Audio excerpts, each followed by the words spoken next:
அதைத்தான் சொல்றாரு, எனக்குள்ளே கிரியை செய்கிற வல்லமைப்படியே. நான் செய்கிற கிரியை அல்ல, எனக்குள்ளே கிரியை செய்கிற அந்த வல்லமை. ஒரு வல்லமை எனக்குள்ள இருந்து அது கிரியை செஞ்சுக்கிட்டே இருக்கான். கை தட்டுங்க சார்.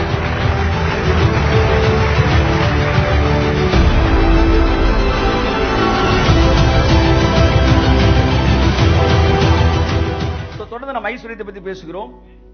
ஐஸ்வர்யத்தை உங்களோடு இணைக்கிற அந்த காரியங்களை பத்தி. நீங்க நானே இன்னைக்கு காலையில நான் தூங்கி எந்திரிச்சு அப்படியே யோசித்து கொண்டு வந்தபோது ஒரு வசனம் திடீர்னு எனக்குள்ள வந்துச்சு, இதை இன்றைக்கு பேச வேண்டும் என்று சொல்லி.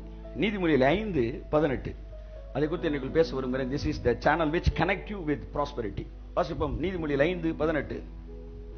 உன் ஊற்றுக்கண் ஆசீர்வதிக்கப்படுவதாக. கை தட்டுங்கள் எல்லாரும் இந்த வசனத்துக்கு. நல்லா கேட்குது. என் ஊற்றுக்கண் எல்லாம் சொல்லுங்க, எல்லாம் சொல்லுங்க. என் ஊற்றுக்கண் ஆசீர்வதிக்கப்படுவதாக. கண்கள் முடிவு சிறு ஜெபம். நல்ல பிதாவே, வார்த்தையை புரிந்து கொள்ளக்கூடிய மனநிலையும் திறக்கப்பட்ட இருதயமும் விதைகளாகிய வசனமும் எங்களுக்கு புறப்பட்டு வருவதாக. இயேசு கிறிஸ்துவின் நாமத்தில் ஜெபிக்கிறோம் ஜீவனுள்ள நல்ல பிதாவே. ஆமென், ஆமென், ஆமென், ஆமென். ஹல்லேலூயா. இப்ப என் அன்புக்குரியவர்களே, இன்றைக்கு நாம் தொடர்ந்து பேசிக் கொண்டிருக்கலாம் எப்படி ஆசீர்வதிக்கப்படுவது என்ற செய்தி அல்ல, கொடுக்கப்பட்ட ஆசீர்வாதத்தோடு என்னை இணைப்பதுதான் இப்ப நம்ம கேட்டுக்கிட்டு இருக்க செய்தி. ஏனென்றால் சிலுவையிலே எல்லாவற்றையும் இயேசு கிறிஸ்து செய்து முடித்து, எபேசியர் 1:3 என்று நினைக்கிறேன், ஆவிக்குரிய சகல ஆசீர்வாதத்தினாலும் அவர் உங்களை ஆசீர்வதித்து இருக்கிறார். அந்த வசந்த வாசிங்க ஒரு தடவை.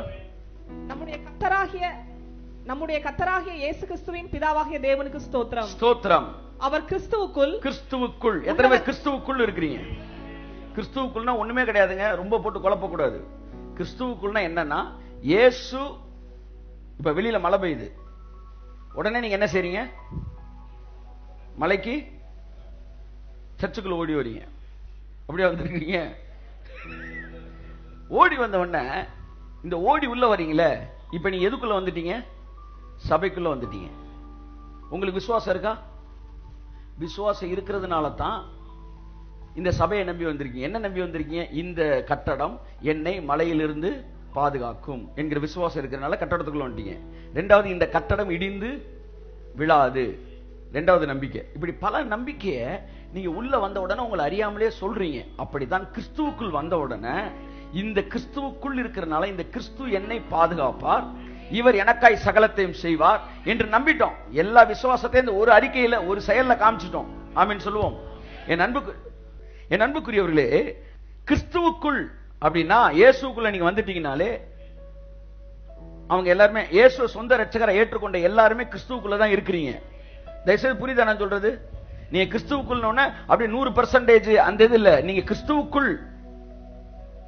புரியுதா நான் சொல்றது? கிறிஸ்துவுக்குள்னா பெர்ஃபெக்டான ஆள் கிடையாது.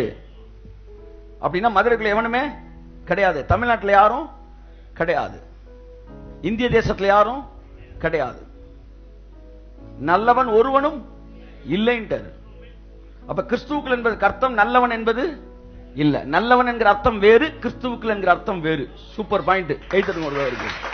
ஆமா, அதான் மேட்ரு. கிறிஸ்துவுக்குள் இது வரைக்கும் நம்ம வாசிக்கிறப்பெல்லாம் நம்ம மைண்ட்ல என்னத்தை ஏத்திட்டாங்க? நல்லவன் நல்லவன் நல்லவன். இல்ல இல்ல இல்ல, நல்லவன் ஆக முடியாமல் அவருக்குள் ஓடி வந்தவர்கள். அப்படி வச்சுக்கலாம். ஆமென். நரகம் பாவிகளுக்கான இடம், பரலோகம் மன்னிக்கப்பட்ட பாவிகளுக்கான இடம், நல்லவர்களுக்கான இடம் அல்ல.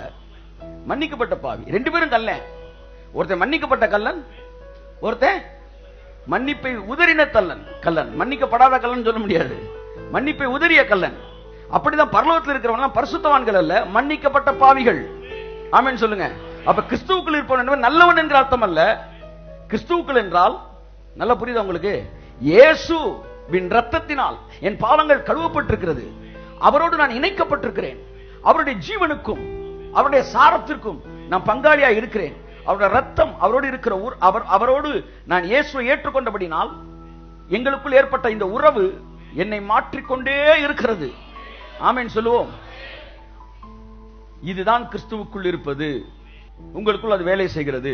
ஒரு பாம்பு உங்களை கொத்திருச்சு, கொத்துன உடனே அந்த கொத்து வாங்கினவன் விஷமுள்ள பாம்பு கொத்திருச்சு. கொத்து வாங்கினவன் கேட்கிறான், சார் நான் சாகுறதுக்கு என்ன செய்யணும்னு கேட்கிறான். என்ன சொல்லுவீங்க? ஒண்ணுமே செய்ய வேண்டாம், இல்ல ஏதாச்சும் ஒரு வேலை செய்ய சொல்லுங்க சார் நான் சாகுறதுக்கு. நீ ஒண்ணும் செய்ய வேணாம், நீ எந்த வேலையும் செய்ய வேணாம், உனக்குள்ள போன விஷம் எல்லா வேலையும். அப்படித்தான் நீங்க கிறிஸ்துவுக்குள்ள வந்துட்டீங்கன்னா, நான் நல்லவனா இருக்க என்ன செய்யணும்? நீ ஒண்ணும் செய்ய வேணாம், உனக்குள்ள இருக்குது பத்தியா, அது எல்லா வேலையும் பார்த்துக்கிட்டு இருக்கு. பவுல் அப்படிதான் சொல்றாரு, எனக்குள்ளே கிரியை செய்கிற வல்லமைப்படியே, நான் செய்கிற கிரியை அல்ல, எனக்குள்ளே கிரியை செய்கிற அந்த வல்லமை. ஒரு வல்லமை எனக்குள்ள இருந்து அது கிரியை செஞ்சுக்கிட்டே இருக்கான். கை தட்டுங்க சார். ஆமென், ஆமென்.